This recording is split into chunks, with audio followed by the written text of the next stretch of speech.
Welcome to my channel nature with beauty. आज की video में हम आपको बताने जा रहे हैं अमरनाथ यात्रा के बारे में। चलिए वीडियो को करते हैं शुरू।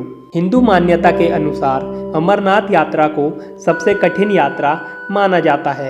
कहा जाता है कि जिसने अमरनाथ की यात्रा कर ली उसका जीवन सफल हो गया। जम्मू कश्मीर में स्थित अमरनाथ गुफा दुनिया भर में स्थित भगवान शिव के प्रमुख तीर्थ स्थलों में से एक है। इसकी मान्यता इतनी है कि लाखों लोग हर साल चुनौतियों का सामना करते हुए भी इस यात्रा को पूरी करते हैं। हर साल जुलाई में 48 दिन की ये यात्रा शुरू हो जाती है। यहाँ का मुख्य आकर्षण का केंद्र है अमरनाथ की गुफा। अमरनाथ की गुफा श्रीनगर से 141 किलोमीटर दूर 3888 मीटर की ऊंचाई पर स्थित है। गुफा की लंबाई 19 मीटर और चौड़ाई 16 मीटर है। साल भर ये गुफा घनघोर छाई बर्फ के कारण ढकी रहती है। गर्मियों में जब यह बर्फ पिघलने लगती है तब इसे कुछ समय के लिए श्रद्धालुओं के लिए खोला जाता है। वैसे अमरनाथ को तीर्थों का तीर्थ भी कहा जाता है क्योंकि यहीं पर भगवान शिव ने अपने दैवीय पत्नी पार्वती को जीवन और अनंत काल का रहस्य बताया था।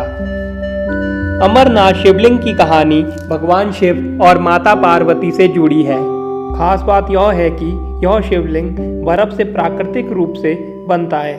बताया जाता है कि इस गुफा में पानी की बूंदें जगह जगह पर टपकती है, जिससे प्राकृतिक रूप से शिवलिंग का निर्माण होता है। प्राकृतिक हिम से लगभग 10 फुट लंबा शिवलिंग हर साल यहाँ बनता है, जिसे हिमानी शिवलिंग भी कहा जाता है। धार्मिक मान्यता के अनुसार चंद्रमा का आकार घटने या बढ़ने के साथ ही शिवलिंग का आकार भी घटता और बढ़ता है। अजूबा यह है कि यहाँ बना शिवलिंग ठोस बर्फ का होता है, जबकि गुफा के अंदर मौजूद बर्फ कच्ची होती है। हाथ लगाते ही यह बर्फ पिघल जाती है। आषाढ़ पूर्णिमा से रक्षाबंधन तक हिमलिंग दर्शनों के लिए लाखों यात्री यहाँ आते हैं। पौराणिक कथा के अनुसार अमरनाथ गुफा की खोज भृगु मुनि ने की थी। बताया जाता है कि बहुत समय पहले कश्मीर घाटी पानी में डूब गई थी। तब कश्यप मुनि ने नदियों की एक श्रृंखला के जरिए इसे पानी से बाहर निकाला था। तब भृगु मुनि ही पहले व्यक्ति थे जिन्होंने अमरनाथ गुफा के दर्शन किए थे। धार्मिक पुराणों के मुताबिक गुफा में मौजूद 2 कबूतरों की कहानी भी भगवान शिव और माता पार्वती से जुड़ी है। बताया जाता है कि एक बार माता पार्वती ने भगवान शिव से उनके अजर अमर होने का रहस्य पूछा था, जिसे बताने के लिए भगवान शिव उन्हें इस गुफा में ले गए ताकि कोई भी जनजीव इस कथा को ना सुन पाए, क्योंकि जो भी इस कथा को सुन लेता वो निश्चित रूप से अमर हो जाता। पुराणों के अनुसार भगवान शिव ने यहाँ पर माता पार्वती को अपनी कठोर साधना की कथा सुनाई थी, जिसे अमरत्व कहा जाता है। कथा सुनते सुनते माता पार्वती को नींद आ गई, लेकिन भगवान शिव को पता नहीं चला। वे अपनी कथा सुनाते रहे। उस समय वहाँ 2 कबूतर भी मौजूद थे जो कि उनकी कथा सुन रहे थे और बीच में हूँ हूँ की आवाज़ निकाल रहे थे। तो भगवान शिव को लगा कि माता पार्वती कथा सुनने के दौरान आवाज़ निकाल रही है। उन्होंने बाद में देखा तो माता पार्वती गहरी नींद में सो रहे थे, लेकिन 2 कबूतर उनकी कथा सुनकर अमर हो गए। इस बात पर भगवान शिव को काफ़ी गुस्सा आया और उन्होंने उन्हें मारने की सोचा। तब कबूतरों ने भगवान शिव से कहा कि आप चाहे तो हमें मार दें, लेकिन इससे आपकी अमर होने वाली कथा झूठी हो जाएगी। जिसके बाद भगवान शंकर ने उन्हें माफ़ कर दिया और उन्हें वरदान दिया कि तुम हमेशा इसी जगह पर माता पार्वती के प्रतीक चिन्ह के रूप में निवास करोगे। तब से यह गुफा में 2 कबूतरों की कथा प्रचलित हो गई। हालांकि लोगों का सवाल यह होता है कि क्या आज भी यह कबूतर यहाँ देखने को मिलते हैं तो बता दें कि इस गुफा में आप कई कबूतरों का झुंड देख सकते हैं, लेकिन अमर कथा सुनने वाले कबूतर कौन से हैं उनका अनुमान लगाना नामुमकिन है। अमरनाथ यात्रा से पहले डॉक्टर्स कुछ ज़रूरी मेडिकल टेस्ट कराने की सलाह देते हैं ताकि यात्रा के दौरान यात्रियों को किसी परेशानी का सामना ना करना पड़े, जिनमें blood disorder, joint pain, high blood pressure, asthma, pregnancy, diabetes, epilepsy, nervous breakdown प्रमुख है। इसके अलावा यात्रियों को बताना होगा कि क्या वो स्मोकर है। यदि आपको कोई एलर्जी है तो इसका भी आपको टेस्ट कराना पड़ेगा।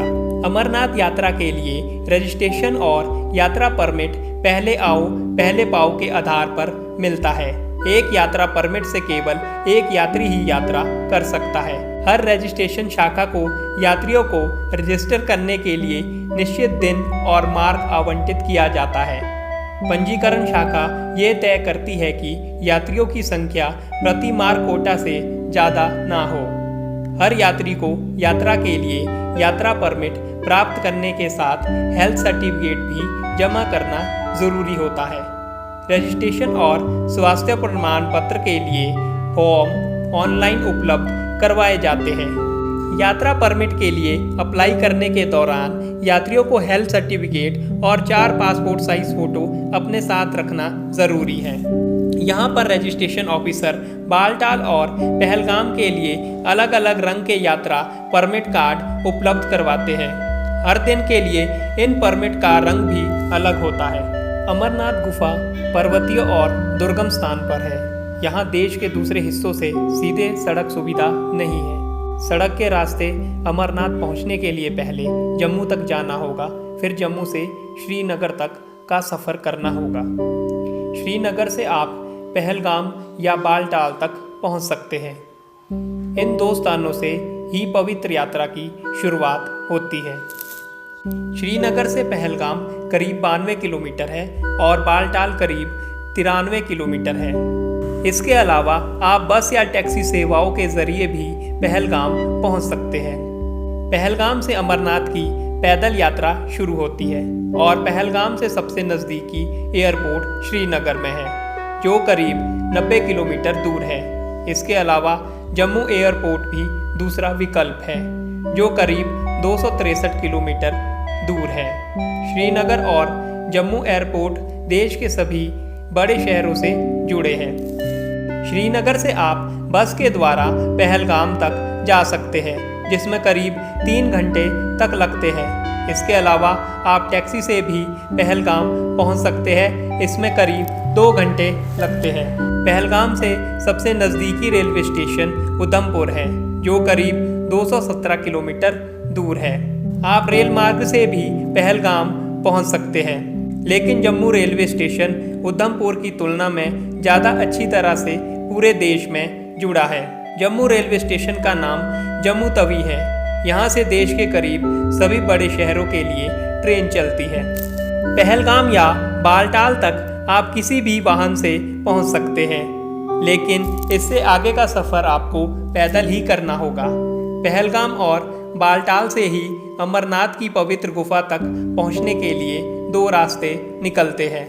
ये दोनों ही स्थान श्रीनगर से अच्छी तरह जुड़े हुए हैं, इसलिए अधिकतर श्रद्धालु श्रीनगर से ही अपनी यात्रा का शुरुआत करते हैं। पहलगाम से अमरनाथ की पवित्र गुफा की दूरी करीब 48 किलोमीटर है और बालटाल से लगभग 14 किलोमीटर की दूरी है। अमरनाथ गुफा तक बालटाल से कम समय में पहुंच सकते हैं। यह एक छोटा रूट है। बालटाल से अमरनाथ गुफा की दूरी करीब 14 किलोमीटर है, लेकिन यह रास्ता काफ़ी कठिन और सीधी चढ़ाई वाला है, इसलिए इस रूट से ज़्यादा बुजुर्ग और बीमार लोग नहीं जाते। दूसरा route Pahalgam route. Pahalgam route Amarnath Yatra का सबसे पुराना और ऐतिहासिक रूट है। इस रूट से गुफा तक पहुंचने में करीब 3 दिन लगते हैं, लेकिन यह ज़्यादा कठिन नहीं है। पहलगाम से पहला पड़ाव चंदनवाड़ी आता है, जो पहलगाम बेस कैंप से करीब 16 किलोमीटर दूर है। यहाँ तक का रास्ता लगभग सपाट होता है, इसके बाद चढ़ाई शुरू होती है। इसका अगला स्टॉप 3 किलोमीटर आगे पिस्सू स्टॉप है। तीसरा पड़ाव शेषनाग है जो पिस्सू टॉप से करीब 9 किलोमीटर दूर है। शेषनाग के बाद अगला पड़ाव पंचतरनी का आता है जो शेषनाग से 14 किलोमीटर दूर है। पंचतरनी से गुफा केवल 6 किलोमीटर दूर रह जाती है। यात्रा के लिए जाने से पहले ध्यान रखें कि आप यात्रा को कितना सुगम और सरल बना सकते हैं, क्योंकि ये यात्रा पूरी करना हर किसी के बस की बात नहीं। 13 साल की उम्र से कम वाले बच्चे और 75 साल से ज़्यादा उम्र वाले बुजुर्गों को यात्रा पर जाने की अनुमति नहीं है। 6 महीने से ज़्यादा प्रेग्नेंट महिलाओं के लिए भी ये यात्रा पर जाना निषेध है। वैसे तो यात्रा के लिए आपको अपने साथ खाने पीने की कुछ चीज़ें साथ ले जानी चाहिए, लेकिन फिर भी यहाँ यात्रियों के लिए जगह जगह लंगर की व्यवस्था है जहाँ खाना फ्री मिलता है। यहाँ का मौसम काफ़ी ठंडा रहता है, ऐसे में अपने साथ गर्म कपड़े, full sleeve sweatshirt, sweater, wind stopper, raincoat, monkey cap, गर्म सॉक्स और टॉर्च अपने सामान के साथ ज़रूर पैक करें। पैरों में चप्पल पहनना ही बेस्ट ऑप्शन है, इससे आपकी लंबी यात्रा सुगम बनेगी। यात्रा के दौरान यात्रियों को वाटरप्रूफ जूते पहनने की सलाह दी जाती है। ऐसा इसलिए क्योंकि ये जूते प्लास्टिक और रबड़ से बनते हैं, जिन्हें बर्फ़ और पानी में पहनकर चलना काफ़ी आसान होता है।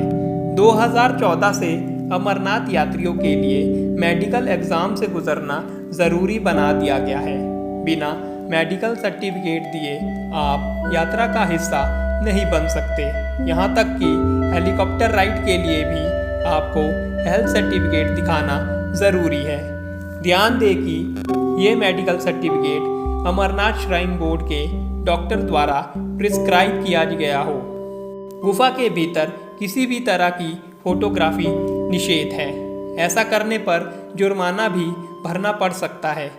इसलिए अमरनाथ यात्रा के लिए हर साल इंडियन आर्मी द्वारा जारी की गई गाइडलाइन ज़रूर पढ़ लें। अपने साथ lip cream, cold cream, flashlight, toilet paper, water bottle, trekking stick साथ लेकर ज़रूर चलें। यात्रा से पहले अपने साथ आईडी प्रूफ, ड्राइविंग लाइसेंस और यात्रा का परमिट ज़रूर साथ रखें। यहाँ पर अन्य राज्यों के प्रीपेड सिम काम नहीं करते।